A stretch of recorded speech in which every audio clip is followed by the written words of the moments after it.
علیکم عزیز طلباء و طالبات، آج ہم کریں گے رپورٹ نویسی یا رپورٹ تاز۔ تعریف دیکھتے ہیں اس کی کہ تحریر کے ذریعے پیش آنے والے واقعات، حادثات کو علمی، ادبی اور فنی خوبیوں کے ساتھ پیش کرنا رپورٹ تاز کہلاتا ہے۔ گویا حقائق کو مسخ کیے بغیر ادبی اور فنی خوبیوں کے ساتھ چشمدید واقعات اور حالات پر مبنی تحریر کو رپورٹ یا رپورٹ تاز کہتے ہیں۔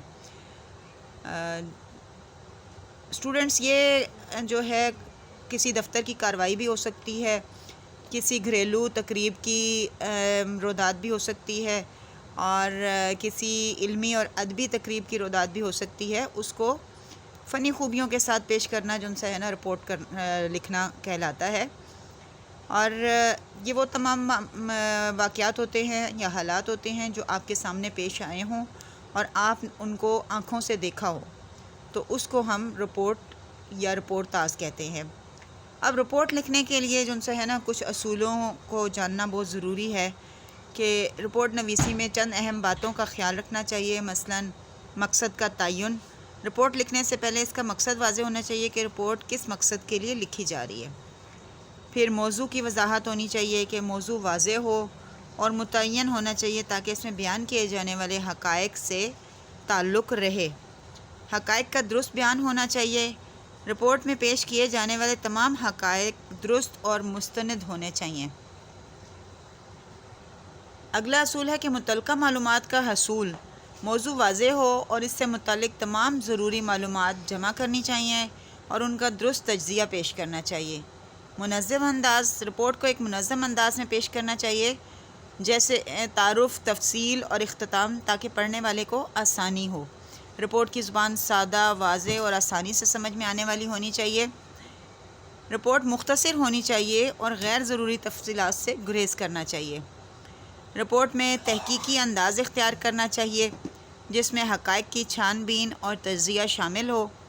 غیر جانبداری کا اصول بھی واضح ہونا چاہیے کہ رپورٹ غیر جانبدارانہ ہونی چاہیے، یعنی اس میں آپ کے ذاتی خیالات یا تفصیلات نہ ہوں، وہ ذاتی خیالات اور تفصیلات سے پاک ہو۔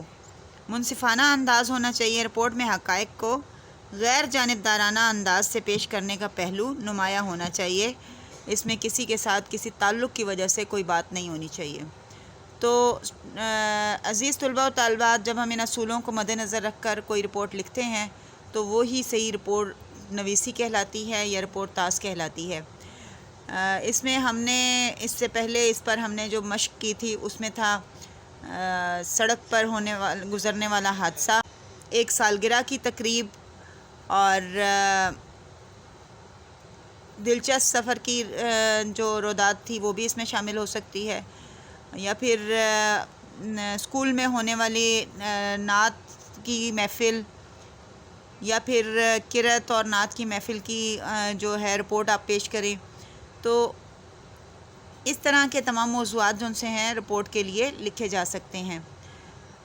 تو امید ہے کہ رپورٹ نویسی آپ کو سمجھ آ گئی ہوگی کہ کس طرح سے کی جا سکتی ہے اور اس میں کن کن اصولوں کو مد نظر رکھنا چاہیے۔ ان اصولوں کو مد نظر رکھتے ہوئے جب آپ رپورٹ لکھیں گے تو رپورٹ جو ان سی ہے آپ کی زیادہ سے زیادہ ایک صفحے کی ہونی چاہیے، اور کم از کم جو ان سا ہے نا اس کے 15 سے 20 لائنیں یعنی ایک پیراگراف ہونا چاہیے۔ رپورٹ تفصیلی نہیں ہوتی، اختصار اور جامع انداز میں لکھی جاتی ہے۔ جزاکم اللہ خیراً کثیرا۔